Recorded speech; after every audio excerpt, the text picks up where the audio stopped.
வணக்கம். டெட் எழுதுறவங்களுக்கு English paper, Tamil, maths, science and social, psychology இது எல்லாம் இருக்கும் இல்லைங்களா?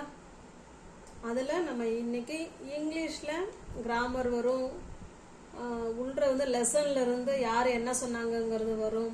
அதுபோல் தமிழில் எப்படி அணிகள்லாம் படிக்கிறோம் இல்லைங்களா? எடுத்துக்காட்டு ஓமை அணி, இல்பொருள் ஓமை அணி, உருவக அணி, ஓமை அணி, சொற்பொருள் பின்வரும் நிலை அணி, இந்த மாதிரிலாம் படிக்கிறோம் இல்லைங்களா? அதுபோல் இங்கிலீஷ்லேயும் இருக்குங்க. அதை தான் ஃபிகர் ஆஃப் ஸ்பீச்சஸ் அப்படின்னு சொல்கிறோம். அதில் ஃபஸ்ட்டு இருக்கிறது ஸ்மைலி. எதை வேணாலும் நம்ம எடுத்துக்கலாம். நான் எடுத்துருக்கிறது ஸ்மைலி ஃபஸ்ட்டு. ஸ்மைலி அப்படின்னா உவமை. ஓமை அப்படின்னா என்ன? நம்ம தமிழில் ஓமை அணி சொல்கிறோம் இல்லைங்களா? போல அப்படிங்கிற வார்த்தை வெளிப்படையாக வந்திருந்ததுன்னா அது ஓமை. அதான தமிழில். அது அப்படியே இங்கிலீஷில் எப்படி சொல்லுவோம்னா, அந்த சென்டென்ஸில் அஸ், லைக், போல, மாதிரி, இந்த மாதிரி வேர்டு அந்த சென்டென்ஸில் இருந்துச்சுன்னா அது ஸ்மைலி அப்படின்னு டிக் பண்ணிடணும். அவ்வளோதான். இப்போ for example,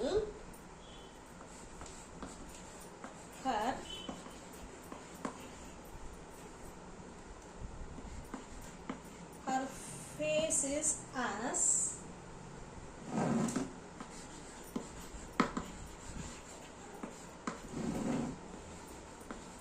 bright as the moon. இப்படி ஒரு சென்டென்ஸ் கொடுத்துருக்காங்க. கீழே ஆப்ஷன் ஸ்மைலி, மெட்டஃபர், அனஃபரா, இப்படி ஏதோ ஒரு 4 ஆன்சர் கொடுத்துருக்காங்கன்னு வச்சுங்களேன். இப்போ இது எந்த எந்த அணியில் வரும் அப்படின்னு கண்டுபிடிக்க போகிறோம். இப்போ ஸ்மைலி அப்படின்னா உவமை அப்படின்னு சொல்லிட்டோம். அப்போ அந்த சென்டென்ஸில் கட்டாயமாக அஸ், லைக்குங்கிற வேர்டு கட்டாயமாக இருக்கும். ஓகே. இப்போ her face is as bright as the moon. இதில் என்ன சொல்கிறாங்க? அவளோட முகம் மூன் போல, சந்திரன் போல எவ்வளோ பிரகாசமாக இருக்குது அப்படின்னு சொல்கிறாங்க இல்லைங்களா? இப்போ அஸ் அஸ் வந்திருக்கா? இப்போ இது ஸ்மைலி. அப்போ அங்கே ஆன்சர் எங்கே ஸ்மைலி இருக்குன்னு பார்த்து அதை நம்ம டிக் பண்ணிட வேண்டியதான். ஓகே, ஷேர் பண்ணிட வேண்டியதான். இது ஸ்மைலி. அடுத்து நெக்ஸ்ட் போகலாமா? அடுத்தது பாருங்க, செகண்ட் ஒன் மெட்டஃபர். மெட்டஃபர்னா உருவகம். Direct comparison. ஃபஸ்ட்டுமே கம்பேரிசன் தான். ஆனால் அந்த கம்பேரிசன் பண்ணுறது வார்த்தை வெளிப்படையாக இருக்கும். அதுதான் ஸ்மைலி. இதுவும் கம்பேரிசன் தான் பண்ணுறோம். ஆனால் வித்தவுட் லைக் ஆர் அஸ். இது வெளிப்படையாக வராது. ஓகே. அப்போ பாருங்க, எக்ஸாம்பிள் கொடுத்துருக்கேன். She is coal dark. கோல்னா நிலக்கரி, கோல் நிலக்கரி, டார்க்னா கருப்பு. அப்போ என்ன சொல்கிறோம்? அவள் நிலக்கரி கருப்பு, அந்த நிலக்கரி போல கருப்புன்னு வெளிப்படையாக சொல்லாமல் இவளை எதோட ஒப்பிட்டுருக்காங்க? நிலக்கரி கருப்பு கலருக்கு ஒப்பிட்டுருக்காங்க. ஓகே. அப்போ இது வெளிப்படையாக சொல்லலைன்னாலும் ஆனால் ரெண்டு பொருளை என்ன பண்ணியிருக்காங்க? ஒப்பிட்டுருக்காங்க இல்லைங்களா? அப்போ இது மெட்டஃபர். வெளிப்படையாக வராது. லைக் ஆர் அஸ் வெளிப்படையாக வராது. ஆனால் கம்பேரிசன் பண்ணியிருப்பாங்க, ரெண்டையும் ஒப்பிட்டுருப்பாங்க. அடுத்தது பாருங்க, டைம் இஸ் தீஃப். டைமை எது கூட ஒப்பிட்டுருக்காங்க? திருடன் கூட ஒப்பிட்டுருக்காங்க. டைம் ஒரு திருடன் அப்படின்னு சொல்லி ஒப்பிட்டுருக்காங்க. ஓகே. இப்போ இது மெட்டஃபர். ஸ்மைலிங்கிறது லைக்கோ ஆர் அஸ்ஸோ வெளிப்படையாக வந்தால் அது ஸ்மைலி. மெட்டஃபர் பார்த்தீங்கன்னா மறைமுகமாக இருக்கும், ஆனால் ரெண்டு பொருளை ஒப்பிட்டு சொல்லியிருப்பாங்க. இது metaphor. Okay. Direct comparison without like or as. Okay. Direct comparison without like or as, இது மெட்டஃபர். டெட் எக்ஸாமுக்கு தேவைப்படக்கூடிய அத்தனையும் நம்ம இன்னைக்கு பார்த்துட்டு இருக்கோம். ஓகே. அடுத்தது பாருங்க, பர்சனாஃபிகேஷன். பர்சனாஃபிகேஷன் அப்படின்னா கிவிங் ஹியூமன் குவாலிட்டிஸ் டு நான் ஹியூமன் திங்ஸ். அதாவது ஒரு உயிரற்ற ஒரு பொருளை ஒரு உயிருள்ள பொருளோடு ஒப்பிட்டு அல்லது இணைச்சி பேசுறது பர்சனாஃபிகேஷன், மிகைப்படுத்தி சொல்றது. ஓகே. எடுத்துக்காட்டு பாருங்க, த சிட்டி நெவர் ஸ்லீப். சிட்டி ஒருபோதும் தூங்குறது இல்லை அப்படின்னு சொல்றோம். சிட்டினா அந்த இடத்துல மக்களை தான் சொல்றாங்க. அப்ப அப்போ இந்த சிட்டிங்கிற வார்த்தையை எது கூட ஒரு உயிர் உள்ள பொருளோட ஒப்பிட்டு இருக்காங்க. அப்போ இது பர்சனாஃபிகேஷன். நெக்ஸ்ட் பாருங்க, the camera loves her. the camera loves her. இந்த கேமரா வந்து யார் கூட ஒப்பிட்டு இருக்காங்க? கேமரா வந்து அவளை லவ் பண்ணுதுன்னு சொல்றாங்க. அப்போ உயிரற்ற பொருள் தானே. இப்போ உயிரற்ற பொருளை ஒருத்தவங்க உயிர் உள்ளவங்களோட ஒப்பிட்டு சொல்லியிருக்காங்க. இதுதான் வந்து பர்சனாஃபிகேஷன். ஓகே, அடுத்தது பார்க்கலாங்களா? நெக்ஸ்ட் பாருங்க, அலிட்ரேஷன். அலிட்ரேஷன் அப்படின்னா மோனை. தமிழில் முதல் எழுத்து ஒன்றி வந்தால் அது மோனை, ரெண்டாவது எழுத்து ஒன்று போல ஒன்றி வந்தால் அது எதுகை அப்படின்னு சொல்கிறோம் இல்லைங்களா, அதுதான் இது. இப்போ பாருங்க, இந்த போயத்தில் வருதுங்களா. இப்போ முதல் எழுத்து எல்லாத்துலேயுமே எப்படி வருதுங்க, ஒன்றி போல வருது. அப்போ இந்த மாதிரி சென்டென்ஸ் கொடுத்து கீழே ஆப்ஷன் கொடுத்துருந்தா அதில் அலிட்ரேஷன் எங்கே இருக்குன்னு பார்த்து கண்டுபிடிச்சி நம்ம ஷேர் பண்ணிட வேண்டியது. ஓகே, அலிட்ரேஷன் அப்படின்னா மோனை. நெக்ஸ்ட் பாருங்க, ஆக்சிமோரன். ஆக்சிமோரன்னா டூ ஆப்போசிட் வேர்ட்ஸ் டுகெதர். ரெண்டு ஆப்போசிட் வேர்டு வந்து சேர்ந்த மாதிரி வரும். அதாவது ஒரு வேர்டு அதனுடைய ஆப்போசிட் வேர்டு பக்கத்திலே இருக்கும், ஒரு வேர்டு அதனோட ஆப்போசிட் வேர்டு பக்கத்திலே இருக்கும். இதுக்கு பேர் தான் ஆக்சிமோரன். ரெண்டு ஆப்போசிட் வேர்டு சேர்ந்த மாதிரி வருது அப்படின்னா அதுக்கு பேர் oxymoron. Bitter sweet memory, sweet sorrow. Okay, இதுதான் ஆக்சிமோரன். அதாவது ஒரு வேர்டு அதனோட ஆப்போசிட் வேர்டு எங்கேயே இருக்கும், அது பக்கத்திலேயே இருக்கும். இதுதான் ஆக்சிமோரன். பக்கத்திலேயே ஆப்போசிட் வேர்டு இருந்ததுன்னா அது ஆக்சிமோரன். இடமிட்டு இடம் இருந்ததுன்னா அது என்னங்கிறத பார்க்கலாம். ஓகே,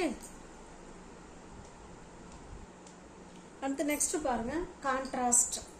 ஓகே, இன்னும் நம்ம என்ன பார்த்தோம் அப்படின்னா ஆக்சிமோரன். ஆக்சிமோரன்னா ரெண்டு ஆப்போசிட் வேர்டு பக்கத்திலே இருந்தா அது ஆக்சிமோரன்.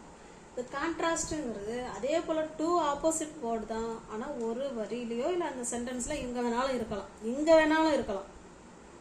அதுதான் கான்ட்ராஸ்ட். இப்போ பாருங்க, Mala stand up, her sister sit down. Okay, அவளுடைய சிஸ்டர் அவ வந்து நிக்கிறா, அவ தங்கச்சி வந்து உட்காந்துருக்கா. அப்ப இது ஆப்போசிட் வேர்டு. அந்த சென்டென்ஸ்ல எங்க வேணாலும் அந்த ஆப்போசிட் வேர்டு இருக்கலாம். இப்போ இருந்ததுன்னா இது வந்து கான்ட்ராஸ்ட். ஓகே, நெக்ஸ்ட் அடுத்ததா பாருங்க, அனஃபரா. அனஃபராங்கிறது ஒரு வேர்டு இல்லைன்னா ஒரு ஃப்ரேஸ். ஒன் மோர் வேர்டு இருந்தாலே அது ஃப்ரேஸ் தான். அப்போ ஒரு வேர்டு இல்லைன்னா ஒரு ஃப்ரேஸு அடுத்தடுத்து தொடர்ச்சியாக வந்துகிட்டே இருந்ததுன்னா அது அனஃபரா. பாருங்க, everyday, every night, in every வே, ஐ ஆம் கெட்டிங் பெட்டர் அண்ட் பெட்டர். அப்போ எவ்ரி எவ்ரி எவ்ரி இது வந்த வார்த்தையை என்ன பண்ணுதுங்க, இடைவெளி விட்டு விட்டு வருது இல்லைங்களா, இந்த மாதிரி வர்றது அனஃபரா. ஓகே,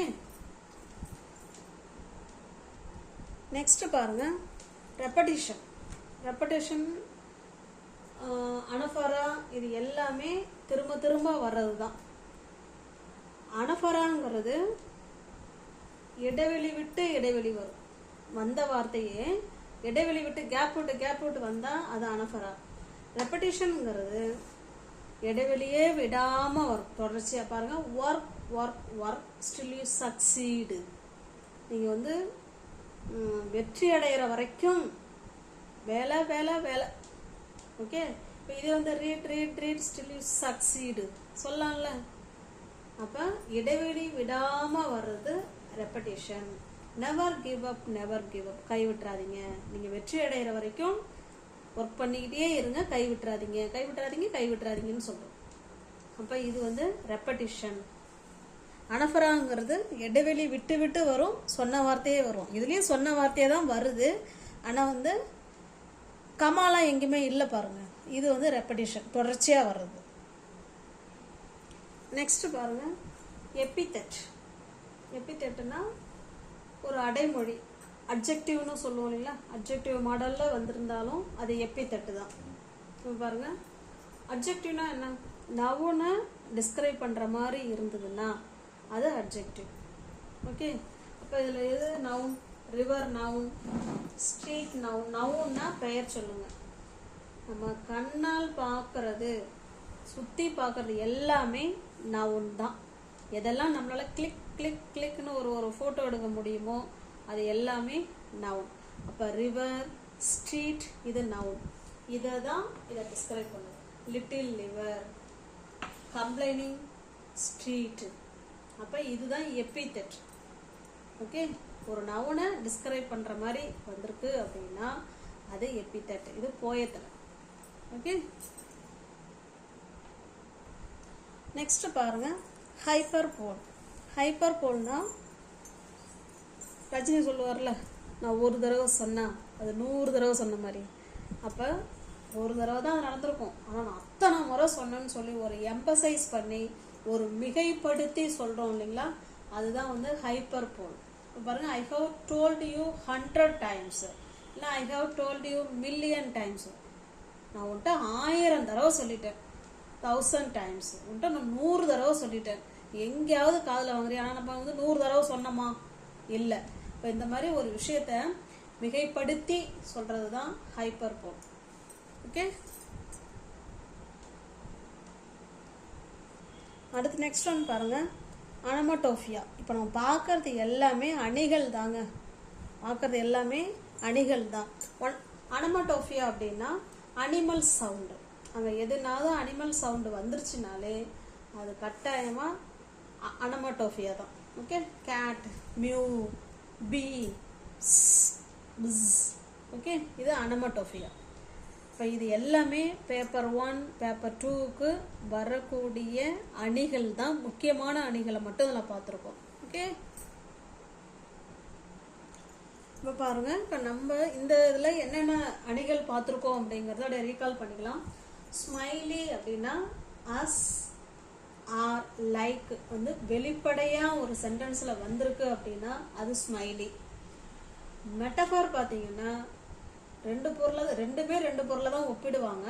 ஆனால் இது ஆஸ், லைக் வந்து வெளிப்படையாக வந்திருக்கும், இது வெளிப்படையாக வந்திருக்காது, வராது. ஓகே, அடுத்ததாக பார்த்தீங்கன்னா அலிட்ரேஷன். அலிட்ரேஷன் பார்த்தீங்கன்னா மோனை. அலிட்ரேஷன்னா மோனை. முதல் எழுத்து வந்து அது வந்து கான்சோனன்ட் சவுண்டில் வந்திருந்தா அது அலிட்ரேஷன். கான்சோனன்ட் சவுண்டில் வரணும், அது அலிட்ரேஷன். ஆக்சிமோரன்.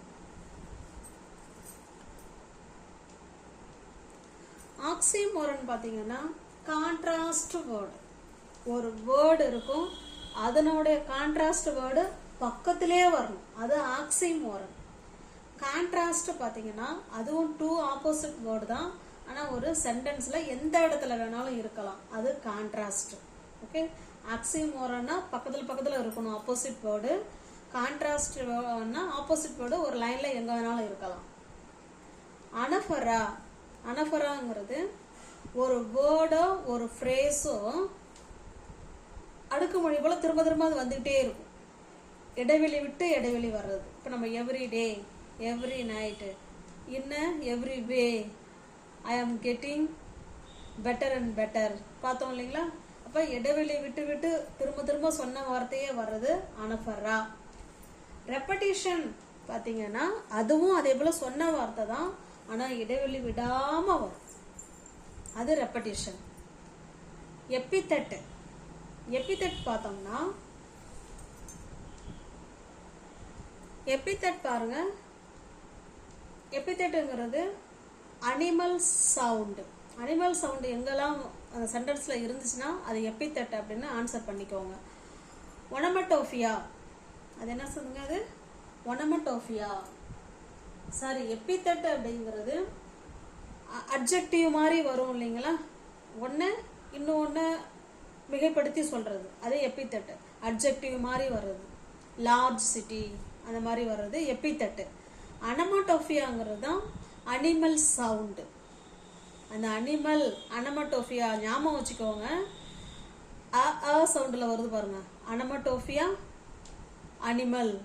அப்போ இது வந்து அனிமல் சவுண்டு வந்துச்சுன்னா அது அனமட்டோஃபியா. பர்சனாஃபிகேஷன் அப்படிங்கிறது ஒரு பர்சனை உயிரற்ற பொருளோடு ஒப்பிடுறது. அதாவது ஒரு உயிரற்ற பொருளை உயிர் உள்ளவங்க மாதிரி பாவிச்சு பேசுறது தான் பர்சனாஃபிகேஷன். அதில் பர்சன் அப்படின்னு வந்திருக்கு பாருங்க, அதை ஞாபகம் வச்சுக்கலாம்.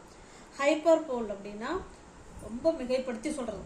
உன்கிட்ட 100 தடவை சொல்லிட்டேன், 1000 முறை சொல்லிட்டேன், நீ எங்கேயாவது காதில் வாங்குறியா அப்படின்னு சொல்கிறோம் இல்லைங்களா, அது ஹைப்பர் போல். இப்போ இந்த வீடியோ ஃபுல்லாகவே பேப்பர் 1 பேப்பர் 2க்கு ரொம்ப யூஸ்ஃபுல்லான வீடியோன்னு நான் நினைக்கிறேன். நம்ம சேனல் பிடிச்சிருக்கு அப்படின்னா லைக் பண்ணுங்கள், கமெண்ட் பண்ணுங்கள், தெரிஞ்ச உங்களோட ஃப்ரெண்ட்ஸ் அண்ட் ஃபேமிலிக்கு ஷேர் பண்ணுங்கள். தேங்க்யூ.